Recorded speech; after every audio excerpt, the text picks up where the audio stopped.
अयोध्या के राम चैनल में आज हम बात करेंगे बलराम बोस की। ये बलराम बोस कौन है?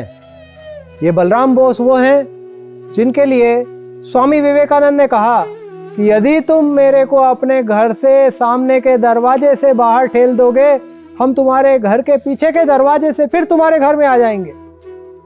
स्वामी विवेकानंद के गुरु श्री रामकृष्ण देव ने कहा इन बलराम बोस के बारे में कि बलराम बोस का अन्न अति पवित्र है।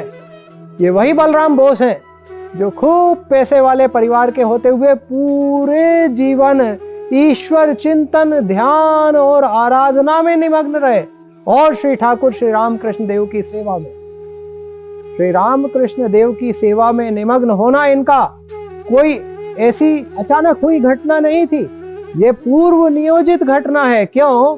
क्योंकि श्री रामकृष्ण देव ने जब बलराम बसु पहली बार श्री रामकृष्ण देव से मिले, उन्होंने बताया मैंने तो तुमको पहले ही देख लिया था अपने ध्यान में, अपनी साधना में। एक बार पंचवटी के नीचे मैंने चैतन्य देव को और उनकी पूरी मंडली को नृत्य भजन करते हुए आते हुए देखा, उसमें मैंने तुमको भी देखा था। तो तुम चैतन्य देव की मंडली के मुख्य लोगों में से हो। जब चैतन्य देव की मंडली के मुख्य लोगों में से हैं, तो श्री रामकृष्ण देव की सेवा में प्रवृत्त और उपस्थित क्यों ना होंगे? सामान्य बात है, वे तो निश्चित रूप से वही होंगे जो चैतन्य देव की मंडली के हैं, वही आज रामकृष्ण के आसपास रहे श्री दक्षिणेश्वर मंदिर प्रांगण में।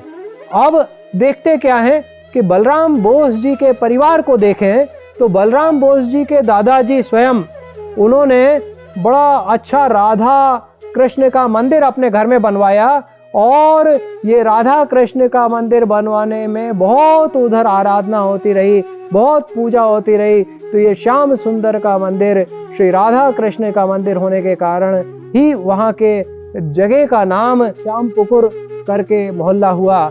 ये राधा का मंदिर बनवाया। इसी तरीके से उन्होंने वृंदावन में भी काला बाबू कुंज बनवाया और वहाँ पे बहुत साधना के लिए स्थान प्रदान किया, लोगों को बड़ी सुविधा प्रदान की। और इनके पिताजी तो बलराम बोस जी के पिताजी तो पूरे समय वृंदावन में ही रहते थे, वो आते ही नहीं थे कलकत्ता। बहुत मनोहार करने पर एक बार श्री रामकृष्ण देव के कहने पर बलराम बोस जी ने बुलवाया, तब उन्होंने, लेकिन श्री रामकृष्ण देव ने उनको फिर भी ये कहा कि देखो सभी मार्गों को मानने से ईश्वर की प्राप्ति होती है, यानी सभी मार्गों पर चलकर ईश्वर की प्राप्ति की जा सकती है। सर्वधर्म संभाव की बात मुख्य धारा रही और है और रहेगी, जो श्री रामकृष्ण देव ने हम लोगों को बताई है। श्री रामकृष्ण देव को लेके कई बार, 100 से अधिक बार बलराम बोस उनके घर में लेके गए, उनको आमंत्रित किया, वहां पर कुछ आयोजन करे, लोगों की भीड़ इकट्ठी होती थी, नृत्य होता था, संगीत होता था, ध्यान धारणा होती थी। श्री रामकृष्ण देव समाधि में पहुंच जाते थे और वहां पे रथ का एक यात्रा भी होती थी। जगन्नाथ जी का रथ बड़ा सुंदर बनवाया हुआ था, उनके घर के बीच दयालान में जगह थी, उसमें रथ कई बार, बहुत बार घुमाया जाता था और सब लोग कीर्तन करते हुए चलते थे। क्या दिव्य भाव रहा होगा, क्या दिव्य दृश्य रहा होगा और क्या दिव्य प्राप्तियां रही होंगी, ये हम कल्पना ही कर सकते हैं। और कल्पना करते करते हम कब वास्तविकता तक पहुंच जाएंगे ये हमें पता नहीं चलता। इसलिए हमें वो दिव्य भावों की जुगाली करते ही रहना चाहिए, करते ही रहना पड़ेगी। बलराम बोस, अद्भुत नाम और अद्भुत काम। श्री रामकृष्ण देव के खाने के लिए जो भी चीज लगती थी वो सब बलराम बोस के घर से आती जाती थी। बलराम बोस सब व्यवस्था देखते थे।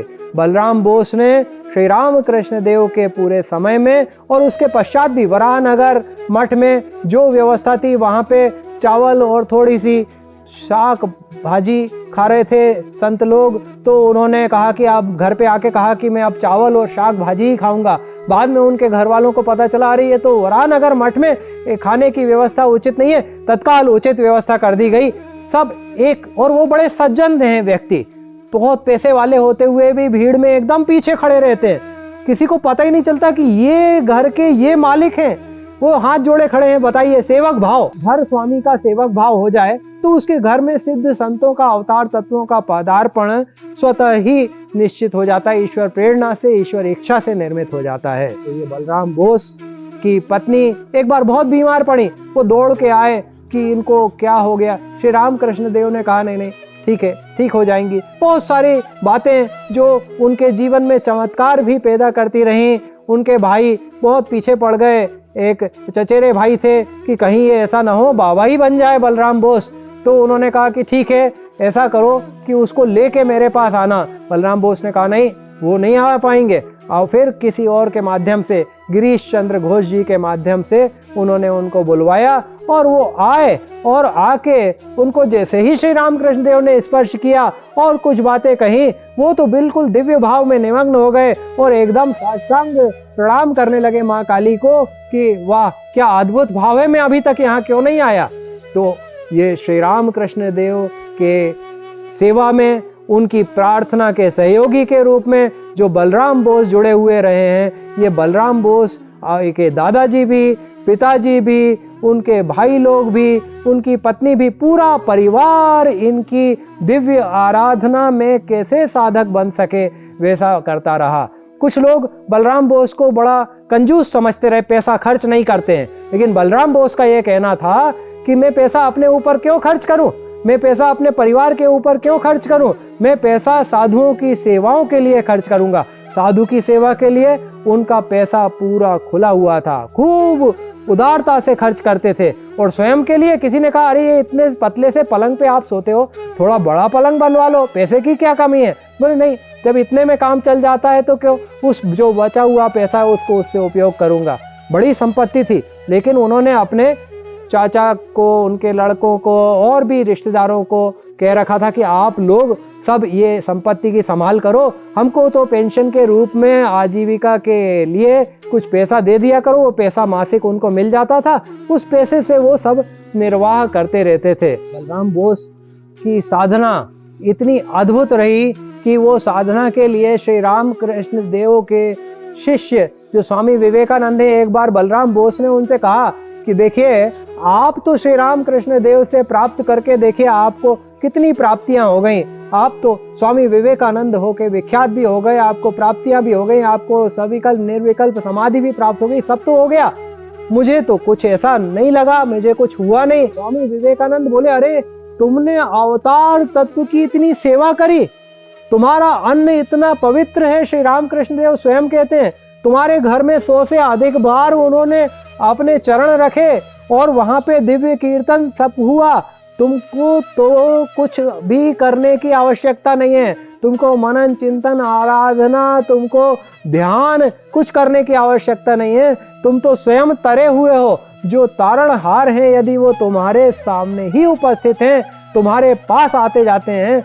तो जब श्री रामकृष्ण देव कुछ बीमार हुए तो उनको कलकत्ता लाया गया, तो वो कलकत्ते में किसी मकान में लेके गए, वो मकान बहुत अच्छा व्यवस्थित नहीं था।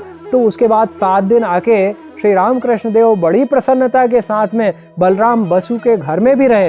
वो कितना पवित्र स्थान होगा जहाँ पे कि अति उच्च कोटि की साधना करने वाले श्री रामकृष्ण देव, जिन्होंने वैष्णव साधना की, जिन्होंने तांत्रिक साधना की, जिन्होंने क्रिश्चियन साधना की, जिन्होंने सूफी साधना की, जिन्होंने क्या साधना नहीं की, और उस साधना के प्रतिफल को भी पूर्ण रूप से तत्काल प्राप्त किया, अद्वैत की साधना की तोतापुरी जी के मार्गदर्शन में।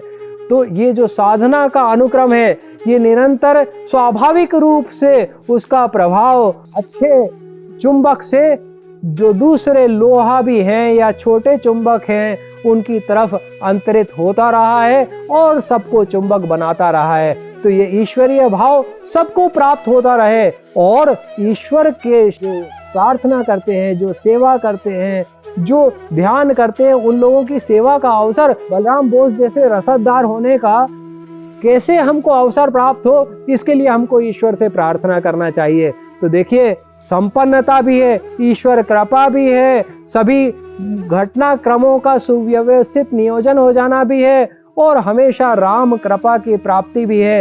ये श्री रामकृष्ण देव की अनुपम कृपा से, अनुपम दया से ही प्राप्त हो सकता है और हुआ है। तो ऐसे बलराम बोस को हम क्यों ना प्रणाम करें। ऐसे बलराम बोस को हम प्रणाम करें, उनके पूरे परिवार को प्रणाम करें, उनकी दिव्य आध्यात्मिक शक्तियों को प्रणाम करें, उनकी दिव्य चेतना को प्रणाम करें और उनकी दिव्य चेतना को इतने सुंदर स्थान में बैठ के हम ये प्रार्थना करें कि ऐसी ही दिव्य चेतना, दिव्य साक्षात्कार, दिव्य उपलब्धियों को हम सबको प्राप्त हो और माँ काली की अनंत दया, अनंत कृपा, अनंत शरणागति प्राप्त हो, क्योंकि माँ काली की अनंत शरणागति प्राप्त होने से हमारे सभी कष्ट नष्ट हो जाते हैं। श्री रामकृष्ण देव का यह कहना है कि जिसने नियम बनाया है वही नियम भी बदल सकता है, नया नियम भी बना सकता है।